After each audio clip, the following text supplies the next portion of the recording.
Hi everyone, my name is Iben and welcome to another episode of the Zoo of Ghent. In today's episode we're going to take a look at a brand new section inside the African area, the Savannah section. Let's dive into it. Before we can get to the Savannah area, we need to pass by this Przewalski's horse and Weisand exhibit. And one thing that I really like is this view over here. You can see that it almost looks as if the Przewalski's horse and Weisand exhibit just blends in with the African savanna at the back. And this is done for two reasons. I really wanted to make this be really contrasted. On the one hand, you have the Eurasian grasslands, which are rather empty because a lot of our Eurasian large fauna has been extinct. And at the same time, you also get a view of what it could have been when humans weren't as prevalent as they are today. When we still had our large megafauna here in Eurasia, we would have had animals that looked quite similar to the ones in the savanna section. I'll go through this path over here, and the thing about these two exhibits is that we need to go past a long section of path because these exhibits are really long and really wide and broad, which I actually like a lot. I really think that these kinds of animals really deserve the place to run around and have the place to themselves. I genuinely like this exhibit. I'm not that good at making these kinds of grasslands exhibits, but I think that the terrain here really did help and really made it more interesting than what it could have been if I didn't have that. So I'm really happy with the result of this area. It looks pretty darn cool.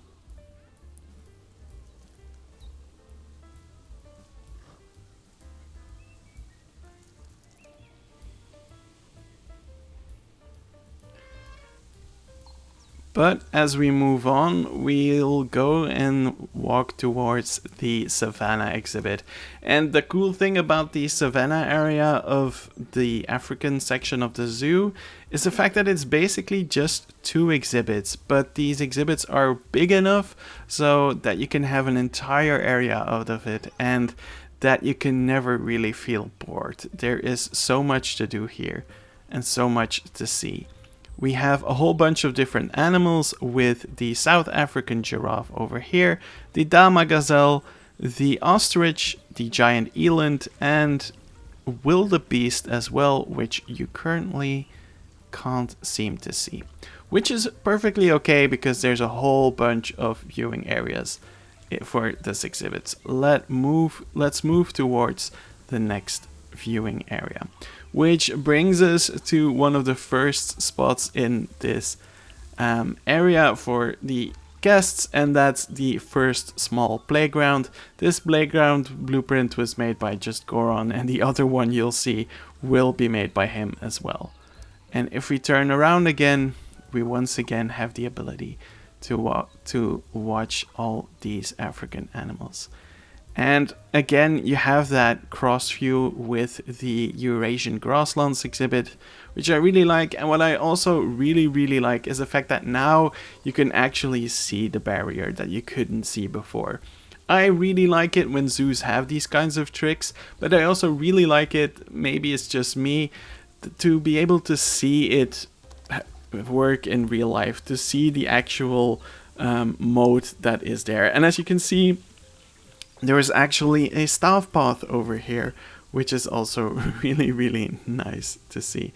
It again breaks the illusion and makes it that much more of a zoo, which is what I wanted to achieve with the Zoo of Ghent. I didn't want it to feel as if it was like one big master plan zoo that had everything figured out to a point that you never ever see anything that grounds it back to a zoo.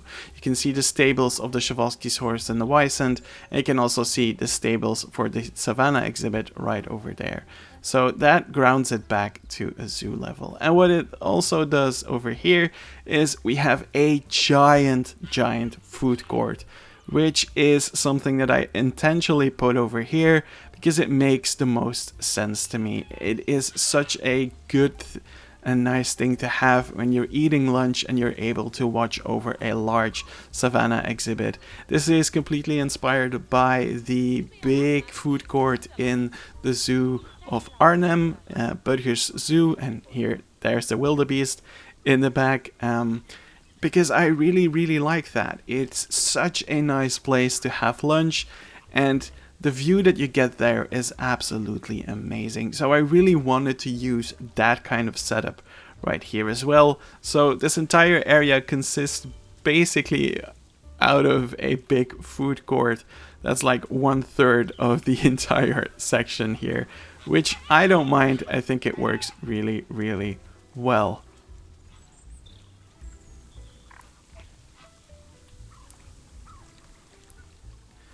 Once we're here, further down the line, the Eurasian grasslands become less and less visible, which is an intentional choice, because I think the contrast is more important in the European area than it is here in the savanna area. Here I really want you to focus on the animals over here. And speaking of the animals over here, we do have an exhibit for flamingos and pelicans over here as well, which I just really liked. I wanted to have these animals somewhere.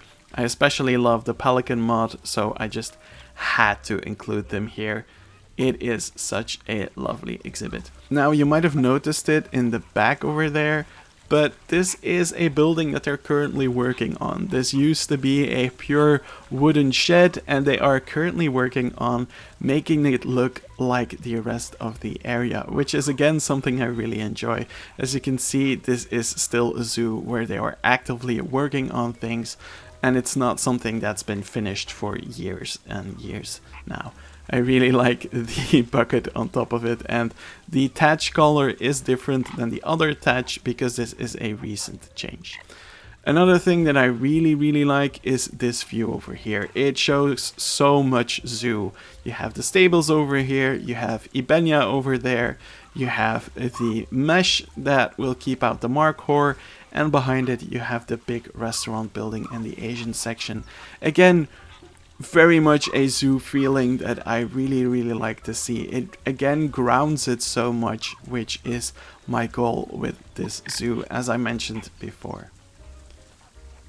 Continuing on, I will take you all along the exhibit before we actually walk on top into the food court, just so that you can get an idea of what this looks like. I'm really happy with how this turned out. This is such a cool view. Once again, you have the flamingos, the pelicans, and then you have the giraffe in the back. It just works so well. I really like it. And every time you turn around and you look at another side of the exhibit, you can see another thing. Like you can see the giant eland now over there, and the giraffe over there. Yeah. Just really like how there's always something to do over here. Absolutely love that. Let's get another look over here.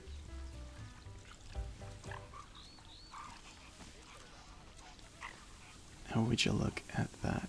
This again looks pretty darn amazing if you ask me. The one thing that I may have done differently was that currently you're looking at the sun instead of having the sun in your back, which is something that I prefer for viewing areas. But in this exhibit, I don't mind it as much. I don't know what it is that makes it work for me, but I guess it's fine. It doesn't distract me too much, and maybe it allows you to have that savanna feel a little bit more. But yeah, really like how this looks. It's pretty darn awesome. And here at the back of this little shed, we actually have a ladder that people use to get up here, and some other pieces of thatch that they are laying down, and of course some fences over here to keep guests out. Again, little small detail, but I really like how this is a little bit of storytelling inside of this zoo. This brings us to the food court. This is inspired by a whole bunch of things, as I mentioned, the Burgers Zoo food court. But this table and chair setup is based on the Zoo of Overloon, which I visited quite recently. I really like it. This is one of those things that I hope that we can make functional in a sequel. Like I like these kinds of seating areas, but I also really like this kinds of tables, and I really genuinely hope that they'll give us multiple kinds of tables in the future. There is a restroom building over there that also hides a restaurant, so that you can have people sitting right over there. But let's go and walk towards the actual restaurant of this area. I wanted to give each area of the zoo have at least one option for eating, and I wanted all of them to be different, and this one is really focused on outdoor eating. You have these little stands here where you put in your order and then you go to the counters and pick them up. This stand was made by Just Goron as well. I really liked it, so I didn't feel like doing a new one completely. So here you have all these stands, and this building looks quite small for what it has to like offer. Like there's so many seating areas over here. It looks a little bit small, but behind this there's actually a non-themed building. I hope that you can see it right over there, where they are actually cooking a lot of the food as well. Here we have a burger place, a pizza place, and you can actually see them making the burgers on a grill over here. And what I really like are those tweezer-like things that they use to get the burgers off the grill. I really like that little detail. It's really cool. Moving on, the other counter has different kinds of food. You have fries over here with a fry station at the back, and you have hot dogs, and you can see there are 2 pots where they are cooking the hot dogs, and there's a little basket where there would be buns inside them as well. And yeah, I really like it. It's really simple, and maybe in the past I would have detailed this a lot more, but I'm honestly happy with this. I do still need to add some menus, and I need to add like an actual bigger menu right over here that actually also explains the concept of this restaurant. But that's for future Iben. He will figure that out. I'm already quite happy with what we have, but it's relatively simple, and I really like that. It doesn't have to be over the top all the time. I think, especially now with the zoo being already as detailed and as big as it is today, that saving on some piece count does help from time to time. But yeah, an entire area full of seating places so that you can sit, have lunch, have a drink, and just watch the animals from here, which I really like. It's so incredibly amazing to sit here. And if you enter this area from the Asian section, then you actually have the secondary playground over here, also by Just Goron. But again, this makes a lot of sense to me, having these big playgrounds over here, which the zoo didn't have so far, because I'm a bit torn on adding playgrounds simply because they are not functional in this game.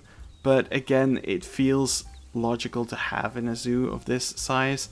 And it's close by a lot of seating areas, so it makes sense. People would have lunch and would let their kids play here, and they're relatively safe from big animals that would eat them or hurt them. Of course, there are Eland in here, and there are Wildebeest, but you're relatively safe, I would say. I'm, again, really happy with the results so far. I think this section came together really well, and yeah, I'm super happy with the results. This path over here leads us to the tropical section of the African area, which we will visit in probably one of the next episodes. We are getting very close to finishing this zoo, and I'll give you a small sneak peek of the Okapi exhibit right here. And I love how guests are just looking at the bamboo instead of like standing at any other section where they're not looking through foliage. But hey, let's not complain too much. And now we've reached the end of the video, and I still wanted to give you guys an overview of the zoo so far. As you can see, a lot of it has been filled in. I'm really happy with how it looks so far, and there's only a few exhibits that I still need to do. I need to do an exhibit right over here in the African area. I still need to do an exhibit right here in Iben, and there's still some work to do in the entrance and the gift shop and the zookeeper's headquarters right over here.